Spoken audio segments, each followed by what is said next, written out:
Hello guys, incredible आश्रम के online YouTube channel पर आप सभी का स्वागत है। बच्चों, आज हम फिर से बीकॉम फर्स्ट ईयर की जो स्टैटिस्टिक्स की क्लास है उसको लेकर आए हैं। लास्ट क्लास में हमने स्टैटिस्टिक्स के सिलेबस के बारे में और कुछ जनरल बातें की थी, जिनमें हमने सीरीज के टाइप्स पढ़े थे, individual series, discrete series, continuous, और फिर हमने देखा कंटिन्यूस के भी दो टाइप होते हैं हमारे, एक तो एक्सक्लूसिव और दूसरी इंक्लूसिव। अब बेटा उसी सीरीज के मुद्दे को हम आगे बढ़ाते हुए समझते हैं। एक कैटेगरी हमारी सीरीज को देख करके और आती है, और वो आती है ओपन एंडेड सीरीज। उसको हम बोलते हैं ओपन एंडेड सीरीज, यानी कि खुले सिरे वाली श्रेणियां।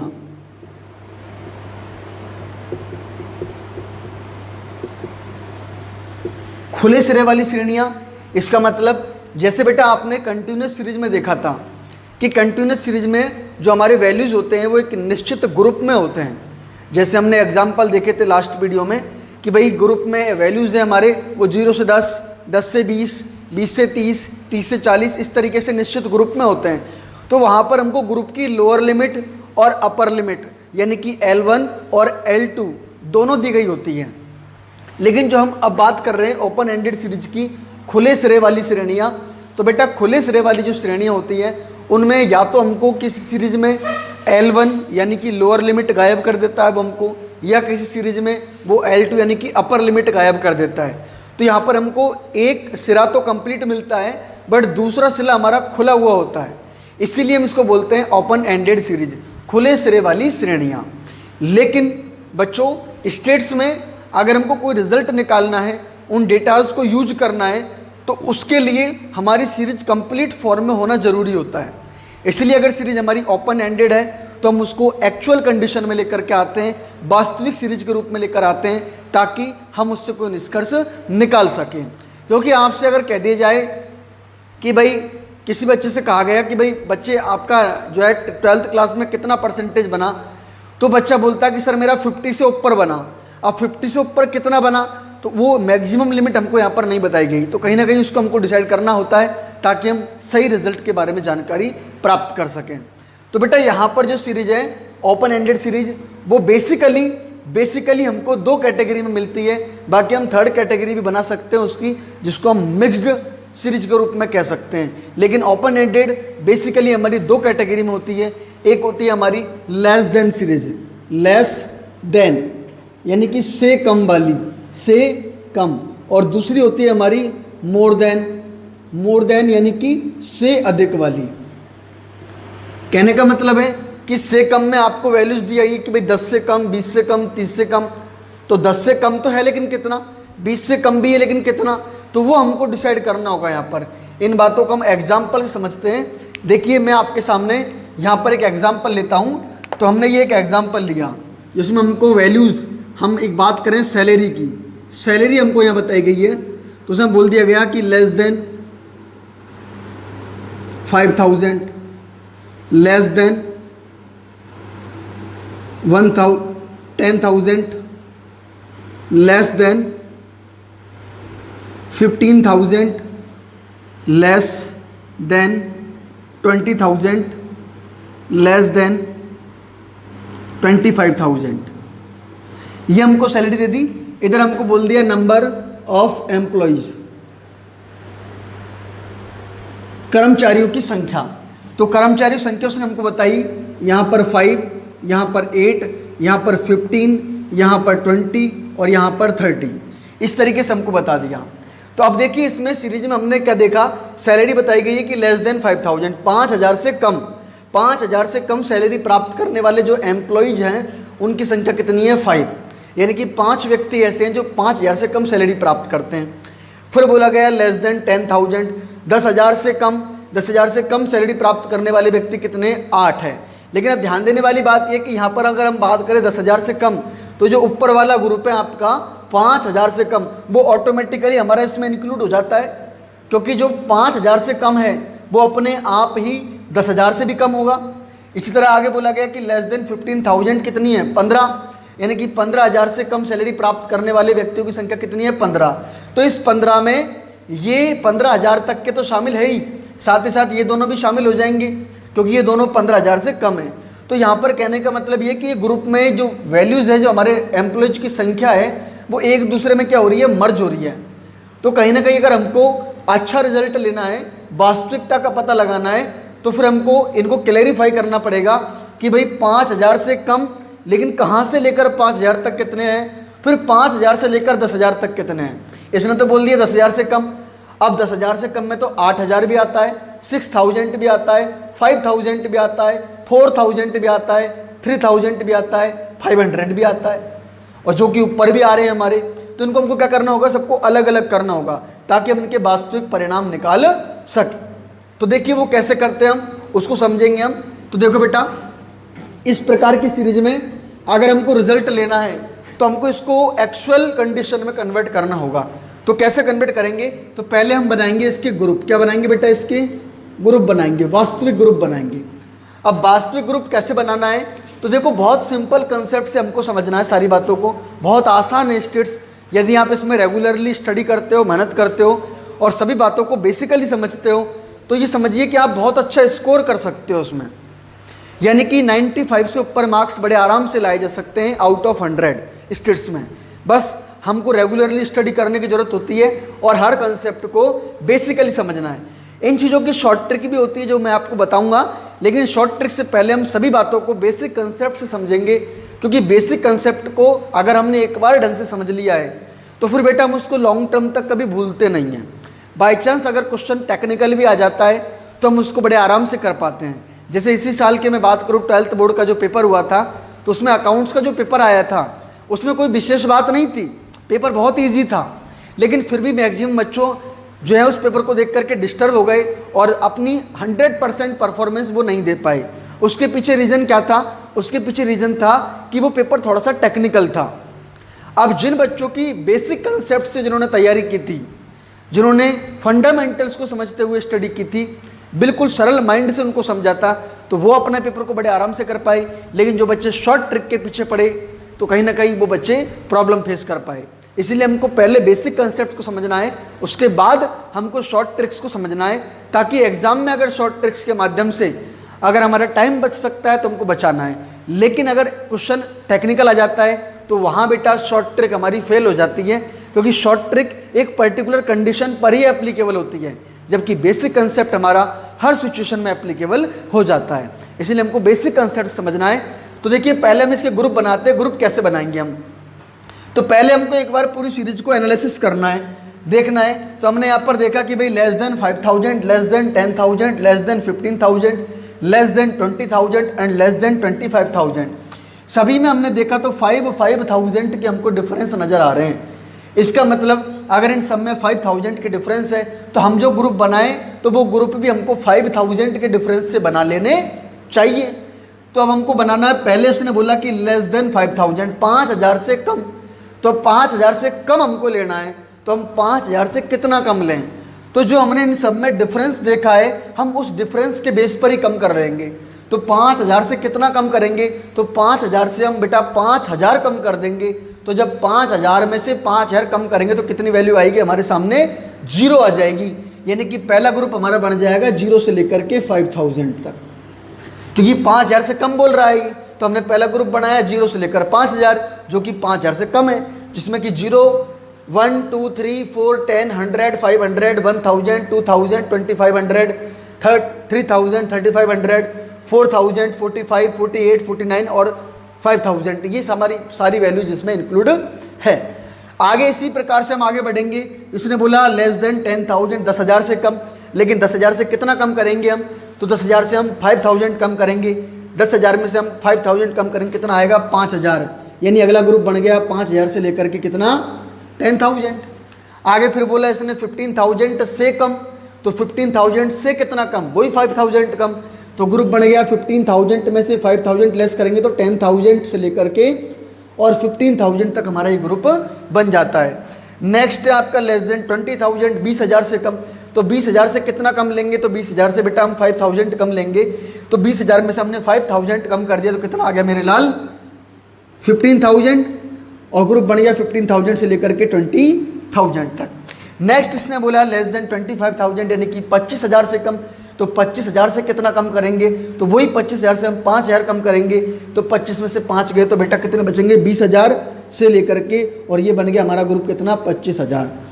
इस तरीके से ग्रुप बनाना हमारे लिए बहुत आसान होता है, बहुत ईजी होता है। अब हम इन ग्रुप के बनाने के बाद में नंबर ऑफ एम्प्लॉयज़ जो है उनकी वास्तविक संख्या, नंबर ऑफ एम्प्लॉयज़, यानी कि इसको हम बोल सकते हैं फ्रीक्वेंसी। तो ये फ्रीक्वेंसी हमको निकालनी है। तो देखिए इस फ्रीक्वेंसी के मुद्दे को हमको बेसिक कंसेप्ट से समझना है, बहुत आसान है, कोई प्रॉब्लम वाली बात आपको नहीं आएगी यहाँ पर। पहले हम इसको बेसिक कंसेप्ट से समझेंगे, फिर इसके शॉर्ट ट्रिक भी हम देख लेंगे। देखिए इसने सब कुछ नहीं करना, हमको क्वेश्चन को पढ़ते चलना है और यहाँ पर हमको उसके अकॉर्डिंग अपने आप को अपडेट करते चलना है। सबसे पहले इसने बोला कि लेस देन 5,000 की फ्रीक्वेंसी कितनी है, 5। 5,000 से कम वैल्यू वाले जो कर्मचारी हैं उनकी संख्या कितनी है, 5 है। तो हमने सब ग्रुपों में देखा कि 5,000 से कम वाले ग्रुप कौन कौन से हैं, तो 5,000 से कम ग्रुप हमको केवल एक ही नज़र आ रहा है, 0 से लेकर के 5,000 तक। जब एक ही ग्रुप है, जैसे कि एग्जाम्पल के तौर पे हम बात करें कि मान लीजिए कोई पिताजी है और उस पिताजी के अकेला बेटाजी है, तो उसकी प्रॉपर्टी को बांटने की बीमारी खत्म हो जाती है, सारी जो भी प्रॉपर्टी सारी उस अकेले बेटे को मिलनी होती है। इसी तरीके से यहाँ पर जो 5 नंबर ऑफ एम्प्लॉयज है वो अकेले ग्रुप को रिप्रेजेंट कर रहे हैं, 0 से लेकर के 5,000 तक को। तो ये बांटने की टेंशन खत्म, पूरी की पूरी 5 हमारी इसमें आ जाएगी, 5 फ्रीक्वेंसी हमारी इसकी आ जाती है। अब नेक्स्ट हम बात करें, अगले ग्रुप में बोला उसने कि लेस देन 10,000 के एम्प्लॉयज की संख्या कितनी है बेटा, 8, यानी कि 10,000 से कम वेतन प्राप्त करने वाले कर्मचारियों की संख्या कितनी है, 8। तो हमको यहाँ पर देखना है कि 10,000 से कम वेतन प्राप्त करने वाले कर्मचारी किस किस ग्रुप में आते हैं। तो देखिए इस ग्रुप में 0 से लेकर 5,000 है जो कि 10,000 से कम होते हैं, और इस ग्रुप में 5,000 से 10,000 हैं, तो 5,000, 6,000, 7,000 ये भी 10,000 से कम होते हैं। कहने का मतलब ये है कि ये दोनों ग्रुप इस बात को बता रहे हैं कि इन दोनों ग्रुपों में वो एम्प्लॉयज शामिल हैं जिनकी सैलरी 10,000 से कम है, 10,000 से कम वाले हैं ये। तो इनकी टोटल संख्या कितनी बताई उसने, 8, यानी कि इन दोनों ग्रुपों की फ्रीक्वेंसी कितनी है, 8, और इन दो ग्रुपों में से एक की मुझे पता है कितनी है बेटा, 5। तो अगले की कितनी हो जाएगी, तो मैं 8 में से 5 को लेस कर दूंगा तो कितनी आ जाएगी मेरी, 3 आ जाएगी, 3 आ जाएगी। समझ में आ गई बात सबके यहाँ पे, बहुत ईजी है। अगले मुद्दे पे हम बात करते हैं। आगे इसने बोला कि लेस देन 15,000 की फ्रीक्वेंसी कितनी है, 15, यानी कि 15,000 से कम वेतन प्राप्त करने वाले कर्मचारी संख्या कितनी है, टोटल 15। तो हमने पहले ये देखना है कि इन सभी ग्रुपों में 15,000 से कम वेतन प्राप्त करने वाले जो कर्मचारी हैं वो किस किस ग्रुप में हैं। तो देखिए इस ग्रुप में जो वैल्यूज़ हैं वो भी 15,000 से कम है, इस ग्रुप में जो वैल्यूज़ हैं वो भी हमारी 15,000 से कम है, और इस ग्रुप में जो वैल्यूज़ है हमारी वो भी 15,000 से कम है। कहने का मतलब ये तीनों ग्रुप हमारे 15,000 से कम हैं, और 15,000 से कम वेतन प्राप्त करने वाले कर्मचारियों की संख्या कितनी है बेटा, 15, यानी कि इन तीनों ग्रुपों की फ्रीक्वेंसी मिलाकर कितनी है, 15। अब इन तीनों की फ्रीक्वेंसी का टोटल 15 है, जिसमें से 2 की मुझे मालूम है, एक की तो है 5 और दूसरे की है 3, कुल मिलाकर दोनों की कितनी है, 8। तो बेटा देखो 3 ग्रुपों की फ्रीक्वेंसी का टोटल है 15, जिनमें से 2 की का मुझे पता है कितनी है, 8। तो फिर तीसरे की कितनी हो जानी है यहाँ पर, तो तीसरे की हमारी हो जाएगी 15 में से 8 को लेस कर देंगे तो कितनी आ जाएगी, 7। आगे बात समझ में आता तक, आगे बढ़ते हैं हम। आगे इसने बोला कि लेस देन 20,000, 20,000 से कम मजदूरी प्राप्त करने वाले जो व्यक्ति हैं उनकी संख्या कितनी है, 20। तो पहले तो ये देखो 20,000 से कम वाले ग्रुप कौन कौन से हैं, तो हमने नज़र डाली तो हमको दिखाई दिया कि ये भी 20,000 से कम वेतन वाला ग्रुप है, ये भी 20,000 से कम, ये भी 20,000 से कम, और ये जो 15,000 से 20,000 है तो इसमें भी 15,000, 16,000, यानी कि कहने का मतलब है 20,000 से कम। मतलब ये चारों ग्रुपों की जो सैलरी है वो उन व्यक्तियों की सैलरी को प्रेजेंट कर रहे हैं जिनकी सैलरी 20,000 से कम है। तो 20,000 से कम वाले वेतन प्राप्त करने वाले कर्मचारी संख्या कितनी है बेटा, 20 है। यानी इन चारों ग्रुपों की फ्रीक्वेंसी का टोटल कितना है, 20, और इन 4 में से 3 की मुझे पता है, 5 और 3 8 और 7 15, यानी कि 3 की फ्रीक्वेंसी का टोटल है 15 और 4 का टोटल है कितना, 20। तो 3 के टोटल को 4 के टोटल में से हम लेस कर देंगे तो चौथे की वैल्यू हमारी आ जाएगी, यानी कि हम 20 में से लेस कर देंगे कितने को, 15 को। तो जब हम 20 में से 15 को लेस करेंगे कितना आ जाएगा बेटा, 5 आ जाएगा। यानी इस ग्रुप की फ्रीक्वेंसी कितनी हो गई हमारी, 5 हो गई। आगे बढ़ते हैं हम। आगे इसने बोला कि 25,000 से कम वेतन प्राप्त करने वाले कर्मचारी कितने हैं, 30। तो हमने देखा कि ये सभी के सभी ग्रुप 25,000 से कम वाले हैं, यानी कि इन सभी ग्रुपों की फ्रीक्वेंसी का टोटल, इन सभी ग्रुपों की फ्रीक्वेंसी का टोटल कितना है बेटा, 30 है। तो इन सब का टोटल अगर 30 है यानी कि ये 5 ग्रुप का टोटल 30 है और 5 में से 4 का मुझे पता है कितना है, 20 है। तो दोनों का डिफरेंस कर देंगे हम, दोनों का डिफरेंस कितना होता है बेटा 10। तो 10 हमारी 5वें ग्रुप की फ्रिक्वेंसी हमारी आ जाती है। यानी कहने का मतलब है कि 0 से लेकर 5000 तक मजदूरी प्राप्त करने वाले कर्मचारी कितने हैं, 5 हैं। 5000 से लेकर 10,000 तक कितने हैं, 3। तो 10,000 से कम की बात करें तो हो गए 8 हमारे। समझ में आई बात। इस तरीके से हमको वास्तविक ग्रुप और वास्तविक फ्रिक्वेंसी निकालनी होगी ताकि हम उससे बेहतर परिणाम निकाल सकें। क्योंकि अब यहाँ पर जो ये 3 कर्मचारी है वो ये 3 कर्मचारी इसी ग्रुप में शामिल है, इस ग्रुप में शामिल नहीं है। लेकिन यहाँ अगर देखें अपन तो लेस देन 10,000 में ये वाला ग्रुप भी शामिल हो जाता है। कहने का मतलब ये 8 जो कर्मचारी उनमें ये 5 भी शामिल है। इन 15 में 8 और 5 का मिक्सअप है। इन 20 में ये ऊपर वाले शामिल है, 30 में ये ऊपर वाले शामिल है। तो हमने ये सबको क्या कर दिया, सेपरेट कर दिया ताकि हम सही परिणाम जान सकें, सही रिजल्ट हम यहाँ पर जान सकें। तो इस तरीके से हम लेस देन वाली जो सीरीज होती है उसके वास्तविक ग्रुप और वास्तविक फ्रिक्वेंसी निकालते हैं ताकि हम स्टैटिस्टिक्स के जो आगे जितने भी हमारे मेजरमेंट है उनका हम यूज कर सकें। ठीक है, चलिए अब एक एग्जाम्पल हम समझते हैं किसका, मोर देन वाला। तो मोर देन वाले एग्जाम्पल को किस तरीके से समझना है हमको, तो वो देखिए।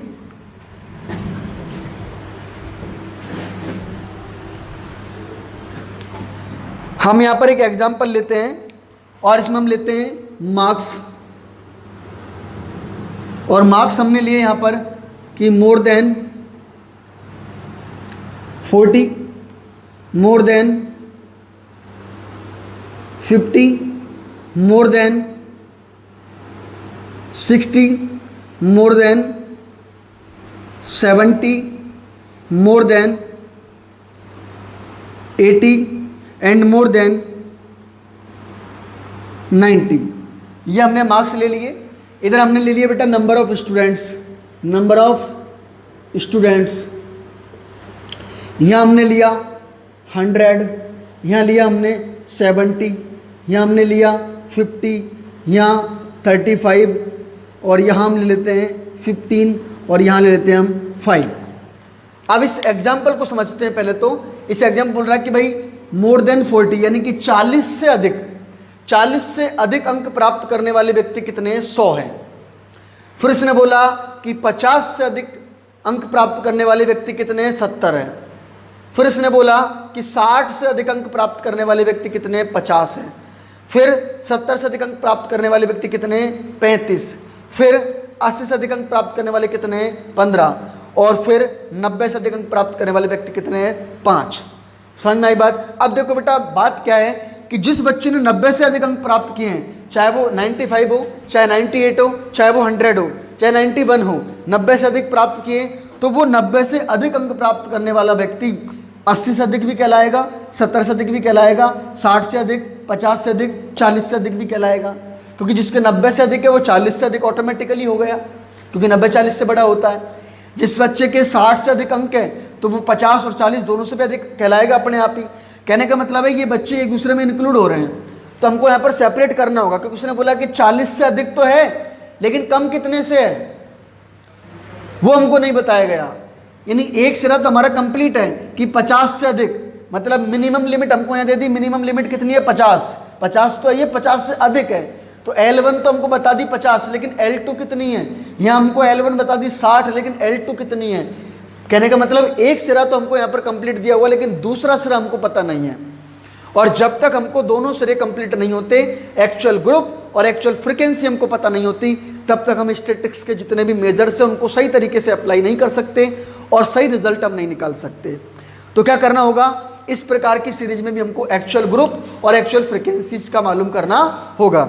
तो पहले हम ग्रुप बनाएंगे। तो देखिए बेटा हम एक्चुअल ग्रुप बनाते हैं। यहाँ पर ग्रुप बनाने का मैंने आपको सिस्टम सिंपल सा बताया है कि एक बार पहले आपको पूरी सीरीज को एनालिसिस करना है। तो हमने यहाँ एनालिसिस किया तो 40, 50, 60, 70, 80, 90, 10 का डिफरेंस आ रहा है। तो इसका मतलब हमको जो ग्रुप बनाने हैं वो 10 के डिफरेंस में हमको बनाने हैं। तो 10 के डिफरेंस से हम ग्रुप बनाएंगे। अब जैसा कहता जाता है वैसे हमको करना है। देखो मेरे लाल काले पीले हो, इसने बोला मोर देन 40 से अधिक, 40 से ज़्यादा। 40 से कितना ज़्यादा, तो जो सब में हमको डिफरेंस नज़र आ रहा है उतना ज़्यादा। डिफरेंस कितना नज़र आ रहा है आपको, 10 का नज़र आ रहा है। तो 40 से कितना ज़्यादा, तो बेटा 40 से 10 ज़्यादा लेंगे हम। तो 40 से 10 ज़्यादा करेंगे तो कितना हो जाएगा, 50। यानी कि पहला ग्रुप बढ़ गया आपका 40 से लेकर के 50 तक।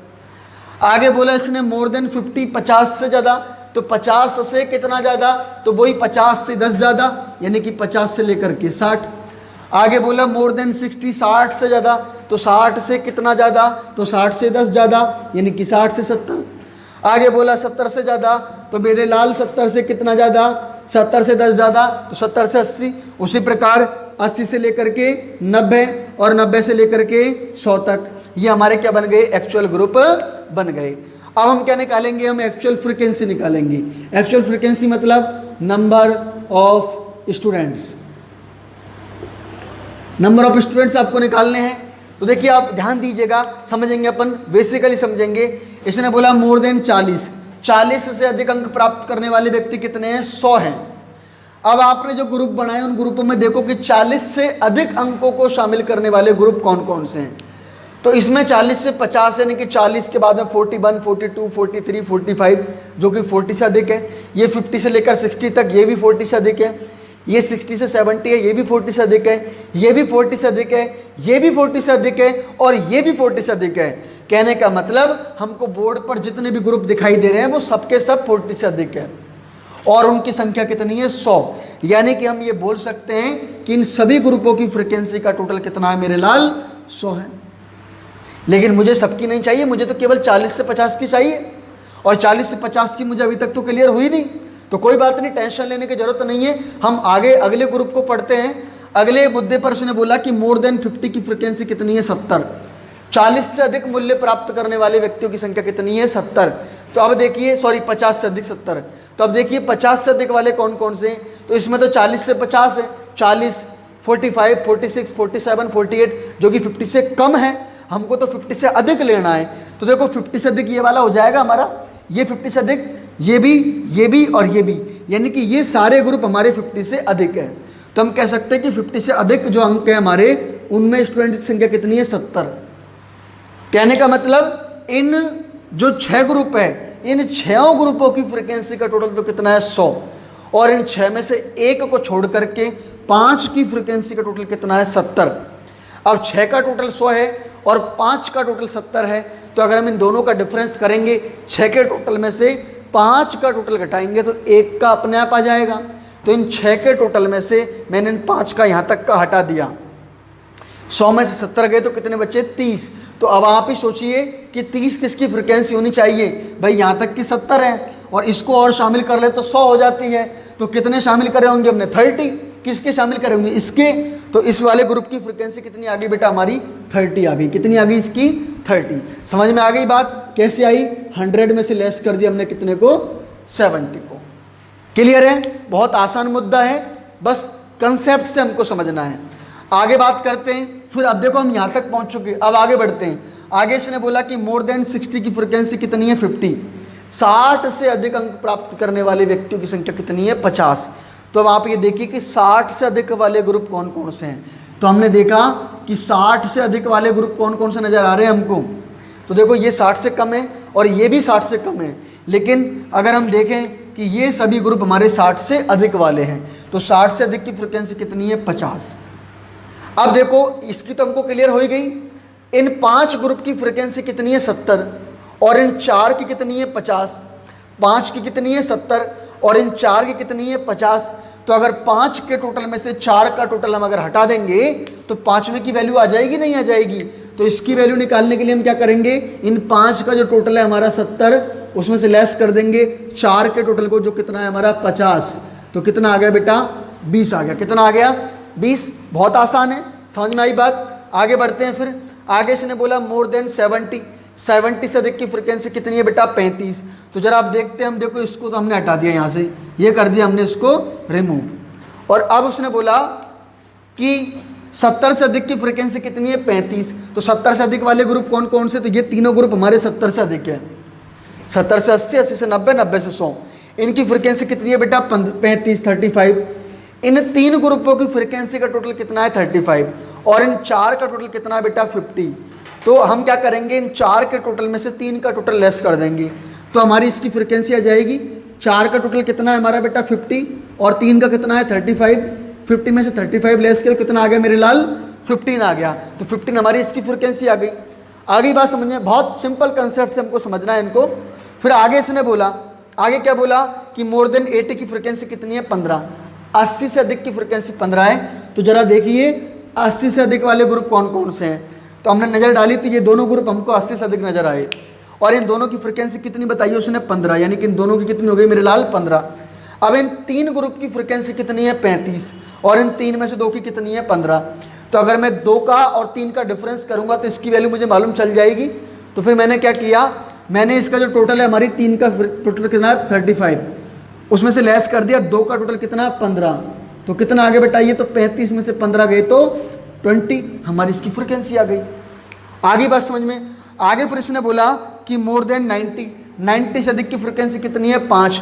अब 90 से अधिक की फ्रिक्वेंसी 5 है, तो 90 से अधिक ग्रुप कौन कौन से हैं, तो 90 से अधिक केवल ये 90 से 100, तो इसकी फ्रिक्वेंसी इसने खुद ने बता रहा कि हमको कितनी, 5। अब रह गया ग्रुप हमारा कौन सा, 80 से 90। कौन सा ग्रुप रह गया हमारा, 80 से 90 रह गया। देखो उसकी बहुत आसान है, इन दोनों की कितनी है, 15, इन दोनों की 15 है, जिसमें से इसकी कितनी है, 5। तो इसकी कितनी निकल करके आ जाएगी हमारी, तो हम 15 में से लेस कर देंगे 5 को, तो कितनी आ गई बेटा, 10 आ गई। कितनी आ गई, 10। यहाँ पर मैंने आपको ये सभी चीज़ें बहुत ही सिंपल कंसेप्ट से समझाई है। उम्मीद है आप लोगों को बहुत ही अच्छे तरीके से समझ में आ गई होगी। ये हमारा बेसिक कंसेप्ट था जिससे मैंने आपको इनको समझाया है। हम इसको चाहे तो शॉर्ट ट्रिक से भी देख सकते हैं। देखो मोर देन वाला जब सवाल होता है, मोर देन वाला सवाल होता है, और हमारी जो सीरीज की वैल्यूज हैं वो हमको असेंडिंग ऑर्डर यानी कि अवरोही क्रम, आरोही क्रम में, बढ़ते हुए क्रम में दिखाई देती है, तो उस कंडीशन में मोर देन वाले में हमको फ्रीक्वेंसी कैसे निकालनी है, नीचे वाली फ्रीक्वेंसी को, नीचे वाली फ्रीक्वेंसी को तो आप ऐसे कैसे उठा के रख दो, बहुत सिंपल है। और फिर ऊपर वाली में से नीचे वाली को घटाते जाओ और लिखते जाओ। 15 में से 5 लेस किया तो 10 आ गई, 35 में से 15 लेस किया तो 20 आ गई, 50 में से 35 लेस किया तो 15 आ गई, 70 में से 50 लेस किया तो 20 आ गई, और 100 में से 70 लेस किया तो मेरे बेटा 30 आ गए। आगे बात समझ में, ये हमारी शॉर्ट ट्रिक है। लेकिन मैं फिर आपसे कहूंगा कि पहले आपको एक बार बेसिक कंसेप्ट से हमारे फंडामेंटल्स को स्ट्रॉन्ग बनाना है, क्योंकि कई बार एग्जाम में वो आपको क्वेश्चन हल्का फुल्का घुमा देता है। अगर उसने क्वेश्चन घुमा दिया और हम शॉर्ट ट्रिक के ऊपर ही बेस्ड रहे तो फिर हम कंफ्यूज हो जाते हैं कि इसको ऊपर से लेस करना है, नीचे से लेस करना है, ऐड करना है, क्या करना है। इसलिए हमको बेसिक कंसेप्ट से हमको उसको समझना है। जब बेसिक कंसेप्ट हमको अच्छे समझ में आ जाता है तो उसके बाद में आप लोग शॉर्ट ट्रिक्स को अप्लाई कर सकते हो, कोई प्रॉब्लम हमको नहीं आती है। अगर लेस देन वाला मामला होता, जैसे कि मैंने 2 मिनट पहले आपको एग्जाम्पल बताया था, तो उसमें बेसिक कंसेप्ट मैंने आपको समझा ही दिया था। अगर शॉर्ट ट्रिक लेनी है तो वहाँ पर प्रोग्राम हमारा उल्टा हो जाएगा, यानी ऊपर वाली को तो सीधा लिख दो, फिर नीचे वाली में से ऊपर वाली को लेस करो और बढ़ते चलो, नीचे वाली में से ऊपर वाली को लेस करो और बढ़ते चलो, लेस देन में। अब वो क्वेश्चन में आपको लेस देन बोल दे, से कम बोल दे, अप टू बोल दे, वो एक ही बात होती है सारी। हिंदी में मतलब से कम ही होता है, से कम बोल दो या तक बोल दो, भाई 10 से कम या 10 तक, दोनों का मतलब एक ही होता है। मोर देन बोल दो, ओवर देन बोल दो, एबव बोल दो, से अधिक बोल दो, सबका मतलब एक है। बेसिक बात एक ही है, ज़्यादा और कम, ठीक है। तो ये हमको समझना है। तो ये 2 कैटेगरी की हमारी ओपन एंडेड सीरीज हुई, जिसमें लेस देन वाला मामला आता है और मोर देन वाला मामला आता है। कभी कभी आपके माइंड में एक बात आ रही होगी कि सर क्या ये जो डिफरेंस होते हैं वो डिफरेंस हमारे हमेशा सेम ही होते हैं? तो बेटा ये बिल्कुल भी ज़रूरी नहीं है, ये बिल्कुल भी ज़रूरी नहीं है। अभी हमने एक स्टार्टिंग है, इसलिए हमने जो सिंपल एग्जाम्पल के बेस पर आपको समझाया है, तो वहाँ पर हमने डिफरेंसेस क्या लिए हैं, सेम लिए हैं। लेकिन ये डिफरेंसेस हमारे अलग अलग भी हो सकते हैं, डिफरेंस भी हमारे हो सकते हैं। तो हमको क्या करना होगा, तो वहाँ पर एक विद्वान थे स्टर्जेज नाम से, तो उन्होंने एक बात बताई थी कि अगर हमको सांख्यिकी के स्टैटिस्टिक्स के जो डेटाज हैं उनसे अगर उचित निष्कर्ष निकालने हैं, सही रिजल्ट निकालने हैं, तो हमारे मिनिमम जो है 6 या 7 ग्रुप होने चाहिए। लेकिन हम 5 तक काम चला लेते हैं, कोई दिक्कत नहीं होती है, और मैक्सिमम 20 तक हो सकते हैं। क्योंकि बेटा अगर हमारे पास में बहुत ज़्यादा मात्रा में अगर डाटा है तब भी हम उससे उचित निष्कर्ष नहीं निकाल सकते, और बहुत कम मात्रा में डेटा है तब भी हम उनसे उचित निष्कर्ष नहीं निकाल सकते। इसलिए एक स्टैंडर्ड क्वांटिटी हमारे पास में होना बहुत ज़रूरी होता है। अगर जैसे हम एक एग्जाम्पल के तौर पर माने, गेहूँ होता है, हम गेहूँ खरीदने के लिए जाते हैं, गेहूँ को परचेज करने पर जो सैम्पलिंग थ्योरी हमारी स्टैटिस्टिक्स की वो बहुत अच्छे से अप्लाई होती है। तो जब हम गेहूँ खरीदने के लिए जाते हैं तो हम गेहूँ को कैसे परखते हैं? देखिए हम गेहूँ को कैसे परखते हैं, हम गेहूँ की जो बोरी होती है उसमें एक औजार होता है जिसको हम परखी बोलते हैं, चाकूनुमा औजार होता है, उसको हम गेहूं की बोरी में लगाते हैं और कुछ गेहूं के दाने बाहर निकालते हैं और फिर उन गेहूं को देखते हैं, सैंपलिंग देखते हो, सैंपल के तौर पर उसको चेक करते हैं। अगर वो सही होता है तो हम ये मानते हैं कि सारी बोरी सही है, और वो खराब है तो हम ये मानते हैं सारी बोरी खराब है। जबकि ये उसका अकाट्य प्रमाण नहीं माना जा सकता। हम ये नहीं कह सकते कि हमने जो गेहूं के दाने जो 2-4 सैंपल हमने निकाले वो 100% एक्यूरेसी के साथ में हमको रिजल्ट देंगे।